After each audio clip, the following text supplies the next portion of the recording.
Hi friends, ഇന്നൊരു special അയിലക്കറിയുടെ റെസിപ്പിയാണ് കാണിക്കുന്നത്. എല്ലാവരും ട്രൈ ചെയ്ത് നോക്കണം. ഇവിടെ ഒരു പാൻ വെച്ചിട്ടുണ്ട്. അതിലേക്ക് 8 മുളക്, കാശ്മീരി മുളക് കട്ട് ചെയ്തിട്ട് കൊടുത്തിട്ടുണ്ട്. 1 ടേബിൾ സ്പൂൺ മല്ലി, 1 ടീസ്പൂൺ കുരുമുളക്, 1/4 ടീസ്പൂൺ ഉലുവ, 8 അണ്ടിപ്പരിപ്പ്, 5-6 കൊച്ചുള്ളി വട്ടത്തിലരിഞ്ഞത്, 3 ടേബിൾ സ്പൂൺ തേങ്ങ തിരുമിയത്. ഇത്രയും ലോ ഫ്ലെയിമിൽ വെച്ച് നമുക്കൊന്ന് വറുത്തെടുക്കണം. വെളിച്ചെണ്ണയൊന്നും ഒഴിച്ചു കൊടുക്കേണ്ട കാര്യമില്ല, അല്ലാതെ അങ്ങ് വറുത്താൽ മതി. ലോ ഫ്ലെയിമിലായാലേ ഇത് ഒരുപോലെ മൂത്ത് കിട്ടത്തുള്ളൂ. ഫ്ലെയിം കൂട്ടി വെച്ചാൽ തേങ്ങ പെട്ടെന്ന് കരിഞ്ഞു പോകും. ആവശ്യത്തിന് മൂത്ത് വന്നിട്ടുണ്ട്. ഇനി ഇത് നല്ലതുപോലെ തണുത്തതിന് ശേഷം നമുക്ക് വെള്ളം ഒഴിച്ച് അരച്ചെടുക്കണം.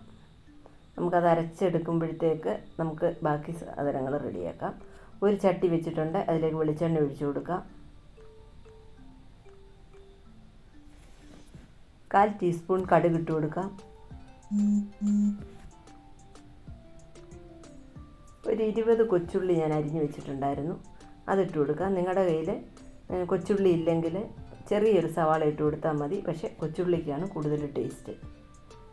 ചെറിയൊരു പീസ് ഇഞ്ചി ചതച്ചതും 8 അല്ലി വെളുത്തുള്ളി ചതച്ചതും കൂടി ഇട്ട് കൊടുത്തിട്ടുണ്ട്. അതെല്ലാം കൂടെ നമുക്കൊന്ന് വഴറ്റിയെടുക്കാം. ചട്ടി ചെയ്യുന്നത് കൊണ്ട് ഇത് ലോ ഫ്ലെയിമിൽ വെച്ച് തന്നെ വേണം ചെയ്തെടുക്കാൻ. ആവശ്യത്തിന് മൂത്ത് കിട്ടിയിട്ടുണ്ട്. ഇനി നമ്മൾ നേരത്തെ ആദ്യം തയ്യാറാക്കിയ മസാല ഉണ്ടല്ലോ, അതങ്ങോട്ട് ചട്ടിയിലോട്ട് ഇട്ട് കൊടുക്കാം.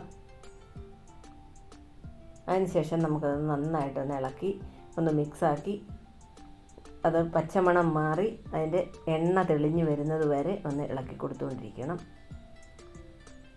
അങ്ങനെ ആയാലേ ഈ രീതിയിൽ മീൻ വെക്കുന്ന സമയത്ത് ടേസ്റ്റ് ഉണ്ടാകത്തുള്ളൂ. ഇതും ലോ ഫ്ലെയിമിൽ വെച്ച് വേണം ചെയ്യാൻ. കണ്ടോ, എണ്ണയൊക്കെ തെളിഞ്ഞ് വന്നിട്ടുണ്ട്,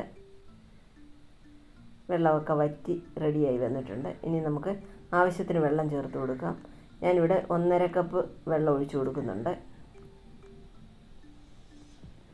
എൻ്റെ ചാനൽ ഇതുവരെ സബ്സ്ക്രൈബ് ചെയ്യാത്തവർ സബ്സ്ക്രൈബ് ചെയ്യണം. ഫാമിലിക്കും ഫ്രണ്ട്സിനും ഷെയർ ചെയ്യണം. എല്ലാ റെസിപ്പികളും എല്ലാവരും ട്രൈ ചെയ്ത് നോക്കണം. ഈ മീൻകറി എന്തായാലും ഒന്ന് ട്രൈ ചെയ്യണം, എല്ലാവർക്കും ഇഷ്ടപ്പെടും. അതുപോലത്തെ ടേസ്റ്റുള്ള ഒരു കറിയാണ്. ഇതിന് ആവശ്യത്തിനുള്ള ഉപ്പ് ചേർത്ത് കൊടുക്കാം.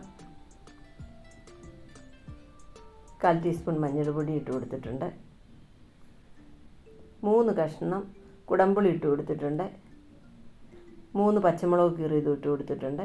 കറിവേപ്പില ഇട്ട് കൊടുക്കാം. ഇനി നമുക്ക് തിളച്ചതിന് ശേഷം വേണം മീൻ കഷ്ണങ്ങൾ ഇട്ട് കൊടുക്കാൻ.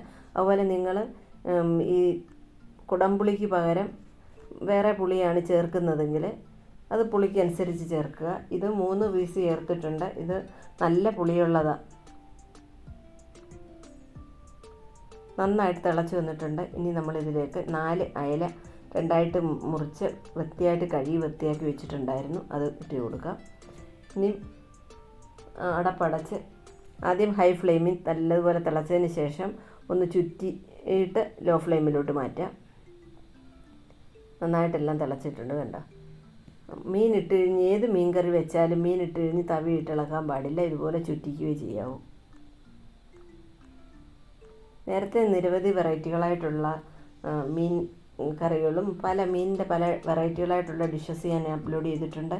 അതിൻ്റെ ഒരു പ്ലേലിസ്റ്റ് തന്നെ ഫിഷ് റെസിപ്പീസ് എന്നും പറഞ്ഞിട്ടുണ്ട്. അതിൻ്റെ ലിങ്ക് ഞാൻ ഡിസ്ക്രിപ്ഷൻ ബോക്സിൽ കൊടുക്കാൻ. കണ്ടിട്ടില്ലാത്തവർക്ക് കണ്ട് അതൊക്കെ ട്രൈ ചെയ്യാം. ഈ ഏത് മീനായാലും കറി വെക്കുന്ന സമയത്ത് ഇതുപോലെ 2-3 തവണ ഇങ്ങനെ ചുറ്റി കൊടുക്കുന്നത് നല്ലതാണ്. മീനൊക്കെ ആവശ്യത്തിന് വറ്റി വന്നിട്ടുണ്ട്. നമുക്കിനി കുറച്ച് പച്ച വെളിച്ചെണ്ണ ഒഴിക്കാം. അതിനൊന്നും പ്രത്യേകിച്ച് അളവില്ല. എല്ലാവരും ട്രൈ ചെയ്ത് നോക്കണം. Thanks for watching.